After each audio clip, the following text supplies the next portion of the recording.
நாதம் நாதத்திலே வந்து விந்துவிலே சதாசிவன் சதாசிவன் மகேஸ்வரன் மகேஸ்வரன் ருத்ரன் ருத்ரனை விஷ்ணு விஷ்ணுவிலே பிரம்மா பிரம்மாவில் ஆகாயம் ஆகாயத்திலே வாயு வாயுவிலே தெய்வம் தெய்விலே அப்போ அப்போல பிருதிவிலே அன்னம் அன்னத்திலே நரமிருக பட்ச தாவரங்கள் எல்லாம் உண்டாயின காரண வழிகளால் இவையெல்லாம் பிரம்மதேவனால் சிருஷ்டிக்கப்பட்டவையாகும். மேலும் பிரம்மதேவனாகப்பட்டவர் உலக சந்ததியை பெருக்க நினைத்து படுத்திட்ட பிரஜாபதிகளான லட்சன் வசிஷ்டர் கௌதமர் காசிபர் அத்திரி புலசியர் ஆங்கிரசி மரிசி பிறகு நாரதன் என்று சொல்லக்கூடிய 10 பேர்களை தோற்றுவித்தார். அதிலாமோ அன்னவரின் வலது தோழிலிருந்து தோன்றினேன். அது சமயம் எனது அண்ணனாகப்பட்ட லக்கனானவன் பஞ்சசயனின் மகளான அசுக்குனை மணந்து கொண்டு அவனும் உலக சந்ததியை பெருக்க நினைத்து ஹரிய சூரியர்கள் 10,000 புதல்களை பெற்றெடுத்தான்.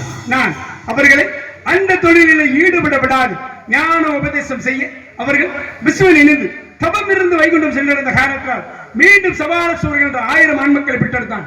அவர்களுக்கும் நான் அறிவதை இப்படி செய்ய என் மீது கோபம் கொண்டு நான் ஒரு நாளைக்கு மேல் ஓட நங்கக்கூடாது என்றும் தினமும் ஒரு கலகம் செய்யாது போனால் எமது சிரமானது 1008 சுற்றுகளாக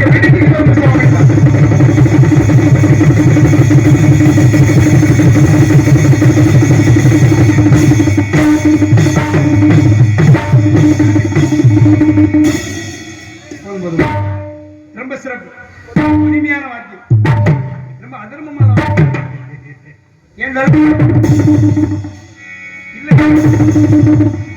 என்ன சொல்ற நான் சொல்றதை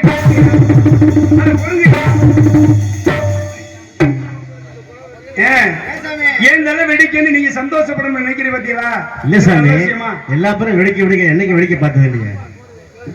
இங்க நாடகராணிக்கம் மலைச்சாமி அவர்களுக்கு கிராமத்தின் சார்பாக கொண்டாடப்படுகிறது.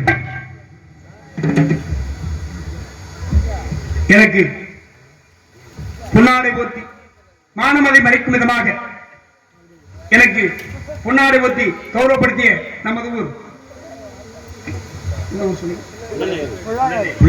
புள்ளநேரி கிராமம் வாழ் பெரியோருக்கும் தாய்மாருக்கும் கல்வி சிறாருக்கும் ஆன்றோருக்கும் சான்றோருக்கும் என்னை போன்றோருக்கும் அனைவருக்குமாய் என்னுடைய மனமார்ந்த நன்றியையும் நன்றி கலந்த வணக்கத்தையும் உங்கள் பொற்பாதங்களை சமர்ப்பித்து விட்டு என்னுடைய கதைப்பணியை இனிதே தோன்றுகின்றேன்.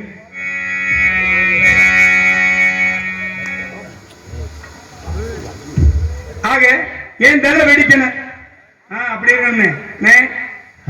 அருமை ஆரம்பத்தில் கொஞ்சம் ஒரு மாதிரி இருந்துச்சு, நம்ம செஞ்சிருக்கீங்க, நன்றி. என்னுடைய தலை வெடிக்கணும், அதை பார்த்து நீங்க சந்தோஷப்படணும். இது நல்ல விஷயமா? இல்ல சாமி, எல்லா நாரதும் தலைவடிக்கீங்களே, யாருக்கும் வெடிச்சது இல்லையே. எல்லா நாரதும் எல்லா நாரதரும் பிரம்மாக்கள் தான் சிருஷ்டிகர்த்தா அப்படின்னு சொல்லணும்னா யாரு? பிரம்மாக்கள் தான் மாறிக்கிட்டே இருப்பாங்க. பிரம்மாக்கள் மாறிக்கிட்டே இருப்பாங்க. பிரம்மாக்கள்னா ஒரு வருடம் அவர்களுக்கு ஒரு நாள் பகல் பொழுது. அப்போ பிரம்மாக்கள் தான் மாறிக்கிட்டே இருப்பாங்க. இந்த படைப்பு கர்த்தாவான பிரம்மா. அதே போன்று நாரதன் மாறுவதில்லை, ஒரே நாரதன் தான். இருந்த போது என்னுடைய தலை வெடிக்கணும். வெடிச்சா சும்மா சாதாரண விஷயமா? என் தலை வெடிக்கலாமா? முதல்ல நான் உலக பொதுல சொல்லணியா? என் தலை வெடிச்சா நல்லது நடக்குமா? அதே மாதிரி வெடிச்சா என்ன நடக்கும்? அண்டங்கள் என்பது 1008. 1008 ஒவ்வொரு அண்டத்திலும் ஒவ்வொரு சுக்காக விழுந்து 1008 நாரதர் வந்தா என்ன செய்ய முடியும்? தாங்க முடியுமா உங்களால? ஒரு நாரதே கலகம் வருது. ஏன் தாங்காது? 1008 நாரதர் வந்தா 1008 நாடகம் நடந்து போகுது. அனைவருக்கும் நல்ல விஷயம் தானே, மகிழ்ச்சிகரமான விஷயம் தானங்க. ஆகையினாலே முன்னே மகா கல்பத்திலே குந்தல் கந்தர்வ குலத்திலே மூவருக்கு என்ற பெயரோடு கொண்டது. இரண்டாவது பிறவியாக தொழுமையில் கலாவதிக்கு மகராவதற்கு, மூன்றாவது பிறவியாக பிரம்மபுத்திரனாகிய நான் இந்த அதிகாலையில் எனக்கு ஒரு நியமனத்தில் முடித்துவிட்டு மும்மூர்த்தி ஆசையை பெற்று கழகத்தை நாடி பூவுலக மார்க்கமாக வந்துள்ளேன். நான் செய்யும் கழகமானது சித்து பெற வேண்டுமானால் மூல பரம்பொருள் மூசிகமாக கணபதியை தொழுது பின் காரியத்தை துவங்கலாம் என்று பார்க்க போகையில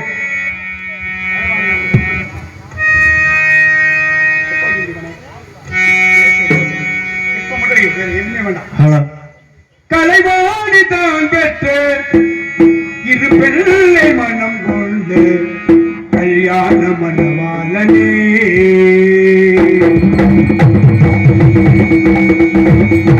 கலைவாணி தான் பெற்ற இரு பிள்ளை மனம் கொண்டு